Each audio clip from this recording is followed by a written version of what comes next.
أعوذ بالله من الشيطان الرجيم. بسم الله الرحمن الرحيم. لا يحب الله الجهر بالسوء من القول إلا من ظلم، وكان الله سميعا عليما. إن تبدوا خيرا أو تخفوه أو تعفوا عن سوء فإن الله كان عفوا قديرا. إن الذين يكفرون بالله ورسله ويريدون أن يفرقوا بين الله ورسله ويقولون نؤمن ببعض ونكفر ببعض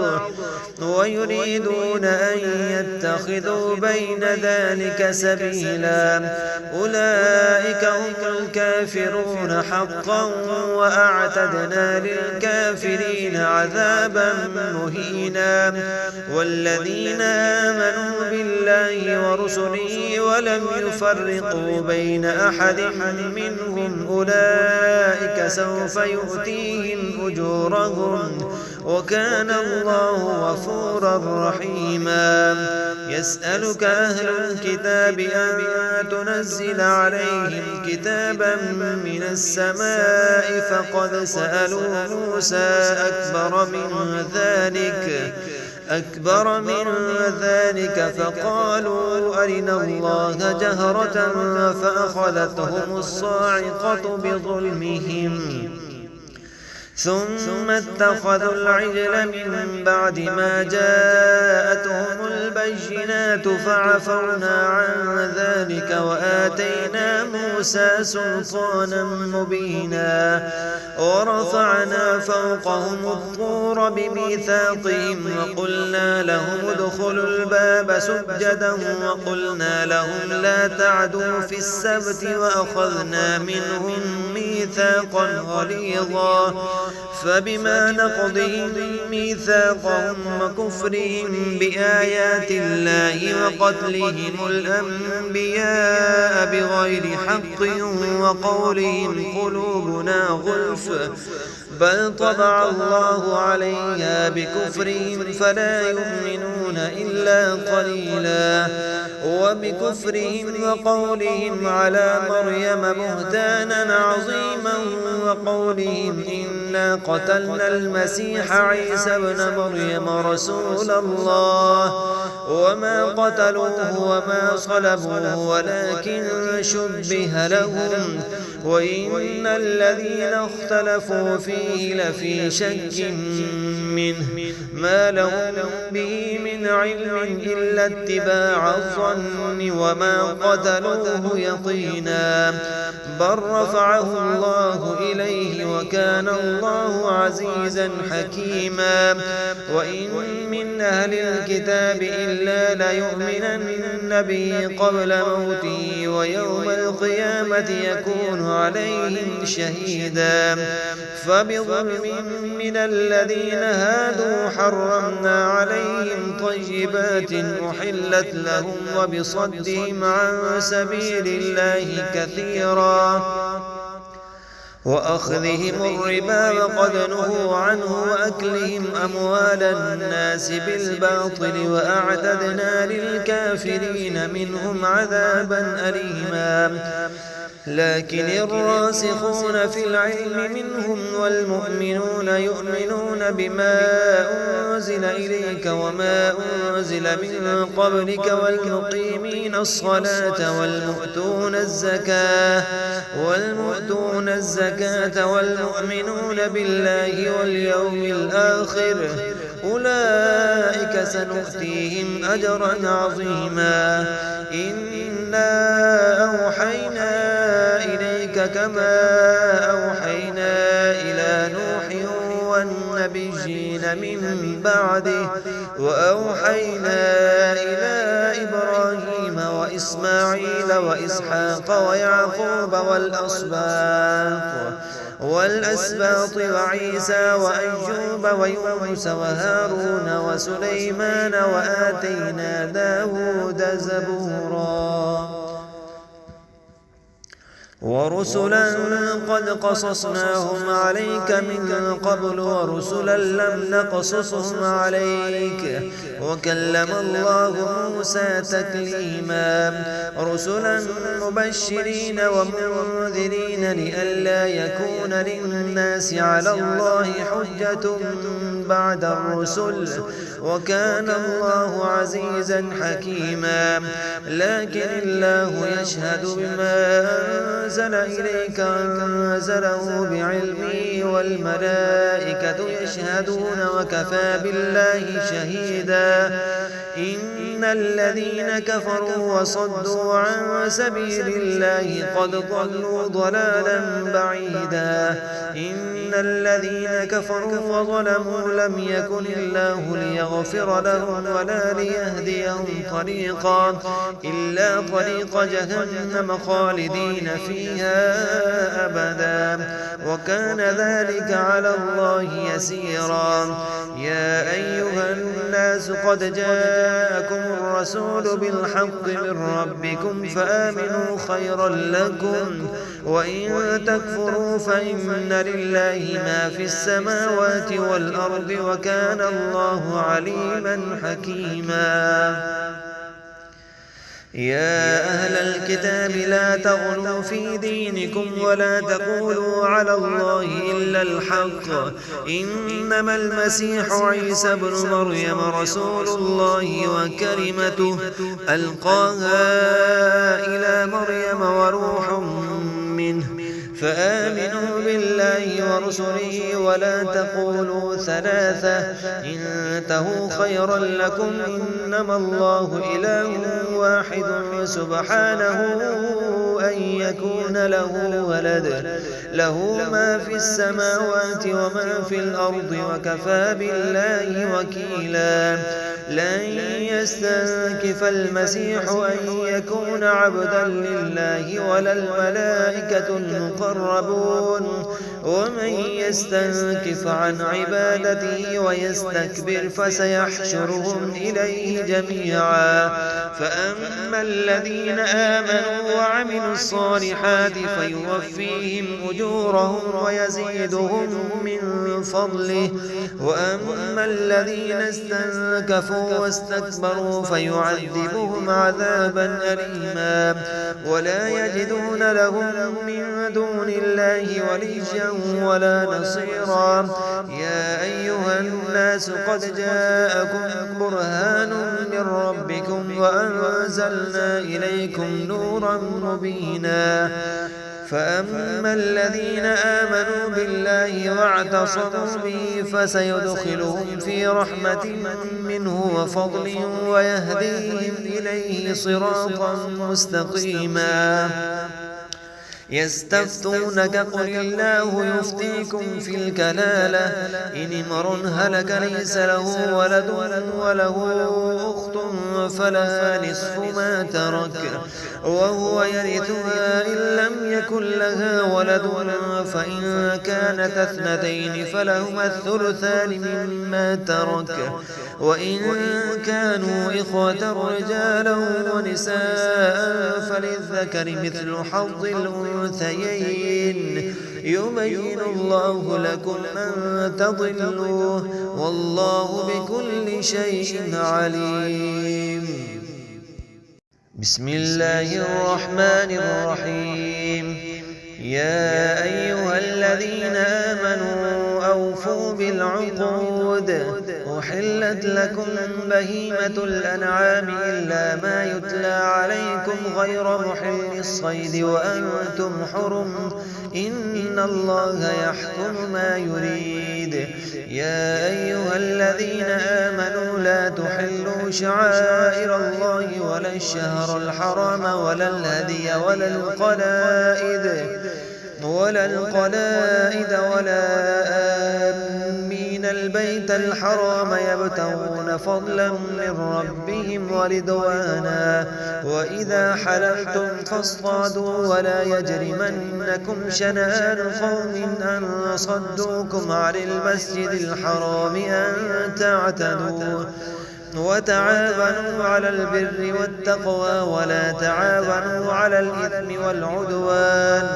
واتقوا الله إن الله شديد العقاب. حرمت عليكم الميتة والدم ولحم الخنزير وما أهل لغير الله به والمنخنقة والموقوذة والمتردية والنطيحة وما أكل السبع إلا ما ذكيتم وما ذبح على النصب وأن تستقسموا بالأزلام ذلكم فسق. اليوم يئس الذين كفروا من دينكم فلا تخشوهم واخشون. اليوم أكملت لكم دينكم وأتممت عليكم نعمتي ورضيت لكم الإسلام دينا. فمن اضطر في مخمصة غير متجانف الإثم فإن الله غفور رحيم. يسألونك ماذا أحل لهم قل أهل لكم الطيبات وما علمتم من الجوارح مكلبين تعلمونهن مما علمكم الله فكلوا مما أمسكن عليكم واذكروا اسم الله عليه واتقوا الله إن الله سريع الحساب. اليوم أحل لكم الطيبات وطعام الذين أوتوا الكتاب حل لكم وطعامكم حل لهم والمحصنات من المؤمنات والمحصنات من الذين أوتوا الكتاب من قبلكم إذا آتيتموهن أجورهن محصنين غير مسافحين ولا متخذي أخدان ومن يكفر بالإيمان فقد حبط عمله وهو في الآخرة من الخاسرين. يا أيها الذين آمنوا إذا قمتم إلى الصلاة فاغسلوا وجوهكم وأيديكم إلى المرافق وامسحوا برؤوسكم وأرجلكم إلى الكعبين وإن كنتم جنبا فاطهروا وإن كنتم مرضى أو على سفر أو جاء أحد منكم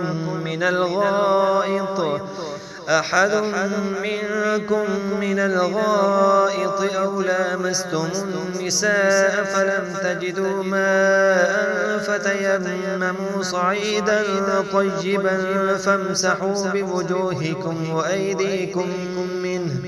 ما يريد الله ليجعل عليكم من حرج ولكن يريد ليطهركم وليتم نعمته عليكم لعلكم تشكرون. واذكروا نعمة الله عليكم وميثاقه الذي واثقكم به إذ قلتم سمعنا وأطعنا واتقوا الله إن الله عليم بذات الصدور. يا أيها الذين آمنوا كونوا قوامين لله شهداء بالقسط ولا يجرمنكم شنآن قوم على ألا تعدلوا اعدلوا هو أقرب للتقوى واتقوا الله إن الله خبير بما تعملون. وعد الله الذين آمنوا وعملوا الصالحات لهم مغفرة وأجر عظيم والذين كفروا وكذبوا بآياتنا أولئك أصحاب الجحيم. يا أيها الذين آمنوا اذكروا نعمة الله عليكم إذ هم قوم أن يبسطوا إليكم أيديهم فكف أيديهم عنكم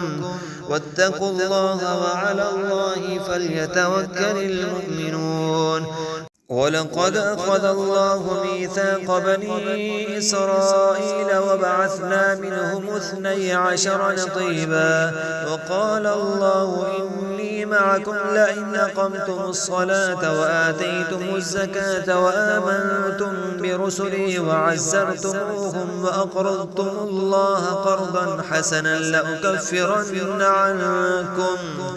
حسنا لأكفرن عنكم سيئاتكم ولأدخلنكم جنات تجري من تحتها الأنهار فمن كفر بعد ذلك منكم فقد ضل سواء السبيل فبما نقضهم ميثاقهم لعناهم وجعلنا قلوبهم قاسية يحرفون الكلم عن مواضعه ونسوا حظا مما ذكروا به ولا تزال تطلع على خائنة منهم إلا قليلا منهم فاعف عنهم واصفح إن الله يحب المحسنين ومن الذين قالوا إنا نصارى أخذنا ميثاقهم فنسوا حظا مما ذكروا به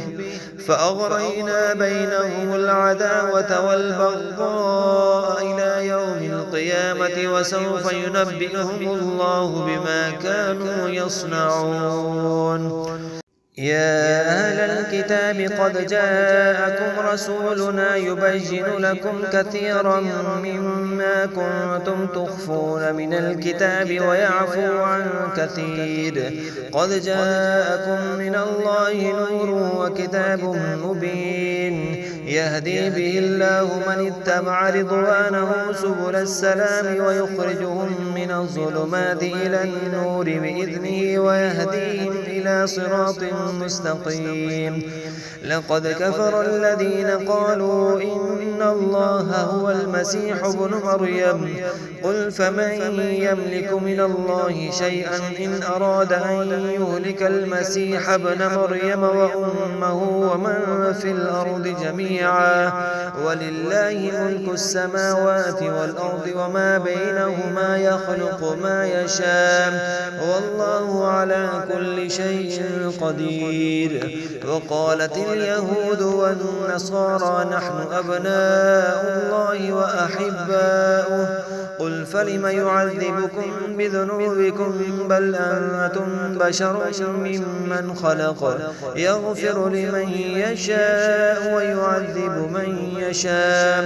ولله ملك السماوات والأرض وما بينهما وإليه المصير يا أهل الكتاب قد جاءكم رسولنا يبين لكم على فترة من الرسل أن تقولوا ما جاءنا من بشير ولا نذير فقد جاءكم بشير ونذير والله على كل شيء قدير وإذ قال موسى لقومه يا قوم اذكروا نعمة الله عليكم إذ جعل فيكم أنبياء وجعلكم ملوكا وآتاكم ما لم يؤت أحدا من العالمين يا قوم ادخلوا الأرض المقدسة التي كتب الله لكم ولا ترتدوا على أدباركم فتنقلبوا خاسرين قالوا يا موسى إن فيها قوما جبارين وإنا لن ندخلها حتى يخرجوا منها فإن يخرجوا منها فإنا داخلون قال رجلان من الذين يخافون أنعم الله عليهم ادخلوا عليهم الباب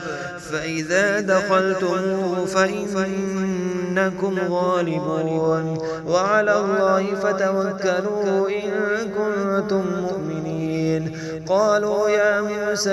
إنا لن ندخلها أبدا ما داموا فيها فاذهب أنت وربك فقاتلا إنا هاهنا قاعدون قال رب إني لا أملك إلا نفسي وأخي فافرق بيننا وبين القوم الفاسقين قال فإنها محرمة عليهم 40 سنة يتيهون في الأرض فلا تأس على القوم الفاسقين واتل عليهم نبأ بني آدم بالحق إذ قربا قربانا فتقبل من أحدهما ولم يتقبل من الآخر قال لأقتلنك قال إنما يتقبل الله من المتقين لئن بسطت إلي يدك لتقتلني ما أنا بباسط يدي إليك لأقتلك إني أخاف الله رب العالمين إني أريد أن تبوء بإثمي وإثمك فتكون من أصحاب النار وذلك جزاء الظالمين فطوعت له نفسه قتل أخيه فقتله فأصبح من الخاسرين فبعث الله غرابا يبحث في الأرض ليريه كيف يواري سوءة أخيه قال يا ويلتى أعجزت أن أكون مثل هذا الغراب فأواري سوءة أخي فأصبح من النادمين من أجل ذلك كتبنا على بني إسرائيل أنه من قتل نفسا بغير نفس أو فساد في الأرض فكأنما قتل الناس جميعا ومن أحياها فكأنما أحيا الناس جميعا ولقد جاءتهم رسلنا بالبينات ثم إن كثيرا منهم بعد ذلك في الأرض لمسرفون إنما جزاء الذين يحاربون الله ورسوله ويسعون في الأرض فسادا أن يقتلوا أو يصلبوا أو تقطع أيديهم وأرجلهم من خلاف أو ينفوا من الأرض ذلك لهم خزي في الدنيا ولهم في الآخرة عذاب عظيم إلا الذين تابوا من قبل أن تقدروا عليهم فاعلموا أن الله غفور رحيم يا أيها الذين آمنوا اتقوا الله وابتغوا إليه الوسيلة وجاهدوا في سبيله لعلكم تفلحون إن الذين كفروا لو أن لهم ما في الأرض جميعا ومثله معه ليفتدوا به من عذاب يوم القيامة ما تقبل منهم ولهم عذاب أليم يريدون أن يخرجوا من النار وما هم بخارجين منها ولهم عذاب مقيم والسارق والسارقة فاقطعوا أيديهما جزاء بما كسبا نكالا من الله والله عزيز حكيم فمن تاب من بعد ظلمه وأصلح فإن الله يتوب عليه إن الله غفور رحيم ألم تعلم أن الله له ملك السماوات والأرض يعذب من يشاء ويغفر لمن يشاء والله على كل شيء قدير يا أيها الرسول لا يحزنك الذين يسارعون في الكفر من الذين قالوا آمنا بأفواههم ولم تؤمن قلوبهم ومن الذين هادوا سماعون للكذب سماعون لقوم آخرين لم يأتوك يحرفون الكلم من بعد مواضعه يقولون إن أوتيتم هذا فخذوه وإن لم تؤتوه فاحذروه ومن يرد الله فتنته فلن تملك له من الله شيئا أولئك الذين لم يرد الله أن يطهر قلوبهم لهم في الدنيا خزي ولهم في الآخرة عذاب عظيم سماعون للكذب أكالون للسحت فإن جاءوك فاحكم بينهم أو أعرض عنهم وإن تعرض عنهم فلن يضروك شيئا وإن حكمت فاحكم بينهم بالقسط إن الله يحب المقسطين وكيف يحكمونك وعندهم التوراة فيها حكم الله ثم يتولون من بعد ذلك وما أولئك بالمؤمنين إنا أنزلنا التوراة فيها هدى ونور يحكم بها النبيون الذين أسلموا للذين هادوا والربانيون والأحبار بما استحفظوا من كتاب الله وكانوا عليه شهداء فلا تخشوا الناس واخشوني ولا تشتروا بآياتي ثمنا قليلا ومن لم يحكم بما أنزل الله فأولئك هم الكافرون وكتبنا عليهم فيها أن النفس بالنفس والعين بالعين والأنف بالأنف والأذن بالأذن والسن بالسن والجروح قصاص فمن تصدق به فهو كفارة له ومن لم يحكم بما أنزل الله فأولئك هم الظالمون وقفينا على آثارهم بعيسى بن مريم مصدقا لما بين يديه من التوراة وآتيناه الإنجيل فيه هدى ونور ومصدقا لما بين يديه من التوراة وهدى وموعظة للمتقين وليحكم أهل الإنجيل بما أنزل الله فيه ومن لم يحكم بما أنزل الله فأولئك هم الفاسقون وأنزلنا إليك الكتاب بالحق مصدقا لما بين يديه من الكتاب ومهيمنا عليه فاحكم بينهم بما أنزل الله ولا تتبع أهواءهم عما جاءك من الحق لكل جعلنا منكم شرعة ومنهاجا ولو شاء الله لجعلكم أمة واحدة ولكن ليبلوكم فيما آتاكم فاستبقوا الخيرات إلى الله مرجعكم جميعا فينبئكم بما كنتم فيه تختلفون وأن يحكم بينهم بما أنزل الله ولا تتبع أهواءهم واحذرهم أن يفتنوك عن بعض ما أنزل الله إليك فإن تولوا فاعلم أنما يريد الله أن يصيبهم ببعض ذنوبهم وإن كثيرا من الناس لفاسقون أفحكم الجاهلية يبغون ومن أحسن من الله حكما لقوم يوقنون يا أيها الذين آمنوا لا تتخذوا اليهود والنصارى أولياء بعضهم أولياء بعض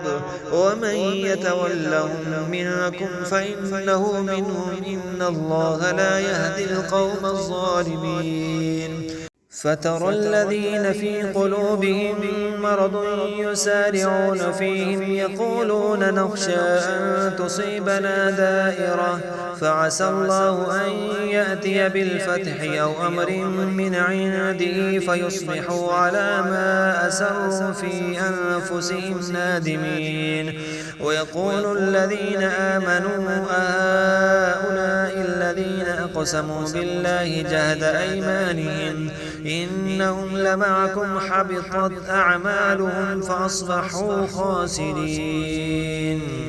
يا أيها الذين آمنوا من يرتد منكم عن دينه فسوف يأتي الله بقوم يحبهم ويحبونه أذلة على المؤمنين أعزة على الكافرين يجاهدون في سبيل الله ولا يخافون لومة لائم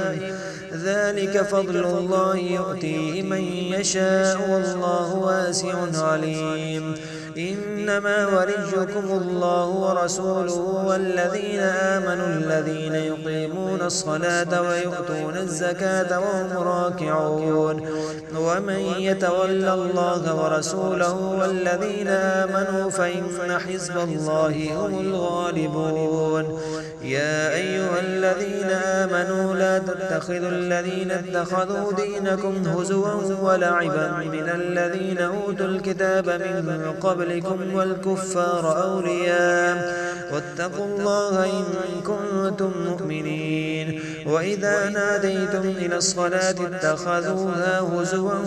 ولعبا ذلك بأنهم قوم لا يعقلون قل يا أهل الكتاب هل تنقمون منا إلا أن آمنا بالله وما أنزل إلينا وما أنزل من قبل وأن أكثركم فاسقون قل هل أنبئكم بشر من ذلك مثوبة عند الله من لعنه الله وغضب عليه وجعل منهم القردة والخنازير وعبد الطاغوت أولئك شر مكانا وأضل عن سواء السبيل وإذا جاءوكم قالوا آمنا وقد دخلوا بالكفر وهم قد خرجوا به والله أعلم بما كانوا يكتمون وترى كثيرا منهم يسارعون في الإثم والعدوان وأكلهم السحت لبئس ما كانوا يعملون لولا ينهاهم الربانيون والأحبار عن قولهم الإثم وأكلهم السحت لبئس ما كانوا يصنعون وقالت اليهود يد الله مغلولة غلت أيديهم ولعنوا بما قالوا بل يداه مبسوطتان ينفق كيف يشاء وليزيدن كثيرا منهم ما أنزل إليك من ربك طغيانا وكفرا وألقينا بينهم العداوة والبغضاء إلى يوم القيامة كلما أوقدوا نارا للحرب أطفأها الله ويسعون في الأرض فسادا والله لا يحب المفسدين ولو أن أهل الكتاب آمنوا واتقوا لكفرنا عنهم سيئاتهم ولأدخلناهم جنات النعيم ولو أنهم أقاموا التوراة والإنجيل وما أنزل إليهم من ربهم لأكلوا من فوقهم ومن تحت أرجلهم منهم أمة مقتصدة وكثير منهم ساء ما يعملون يا أيها الرسول بلغ ما أنزل إليك من ربك وإن لم تفعل فما بلغت رسالته والله يعصمك من الناس إن الله لا يهدي القوم الكافرين قل يا أهل الكتاب لستم على شيء حتى تقيموا التوراة والإنجيل وما أنزل إليكم من ربكم وليزيدن كثيرا منهم ما أنزل إليك من ربك طغيانا وكفرا فلا تأس على القوم الكافرين إن الذين آمنوا والذين هادوا والصابئون والنصارى من آمن بالله واليوم الآخر وعمل صالحا فلا خوف عليهم ولا هم يحزنون لقد أخذنا ميثاق بني إسرائيل وأرسلنا إليهم رسلا كلما جاءهم رسول بما لا تهوى أنفسهم فريقا كذبوا وفريقا يقتلون وحسبوا ألا تكون فتنة فعموا وصموا ثم تاب الله عليهم ثم عموا وصموا كثير منهم والله بصير بما يعملون لقد كفر الذين قالوا إن الله هو المسيح ابن مريم وقال المسيح يا بني إسرائيل اعبدوا الله ربي وربكم إنه من يشرك بالله فقد حرم الله عليه الجنة ومأواه النار وما للظالمين من أنصار لقد كفر الذين قالوا إن الله ثالث ثلاثة وما من إله إلا الله الواحد القهار وإن لم ينتهوا عما يقولون ليمسن الذين كفروا منهم عذاب أليم أفلا يتوبون إلى الله ويستغفرونه والله غفور رحيم ما المسيح ابن مريم إلا رسول قد خلت من قبله الرسل وأمه صديقة كانا يأكلان الطعام انظر كيف نبين لهم الآيات ثم انظر أنا يؤفكون قل أتعبدون من دون الله ما لا يملك لكم ضرا ولا نفعا والله هو السميع العليم قل يا أهل الكتاب لا تغلوا في دينكم غير الحق ولا تتبعوا أهواء قوم قد ضلوا من قبل وأضلوا كثيرا وضلوا عن سواء السبيل لعن الذين كفروا من بني إسرائيل على لسان داود وعيسى بن مريم ذلك بما عصوا وكانوا يعتدون كانوا لا يتناهون عن منكر فعلوه لبئس ما كانوا يفعلون ترى كثيرا منهم يتولون الذين كفروا لبئس ما قدمت لهم أنفسهم أن سخط الله عليهم وفي العذاب هم خالدون ولو كانوا يؤمنون بالله والنبي وما أنزل إليه ما اتخذوهم أولياء ولكن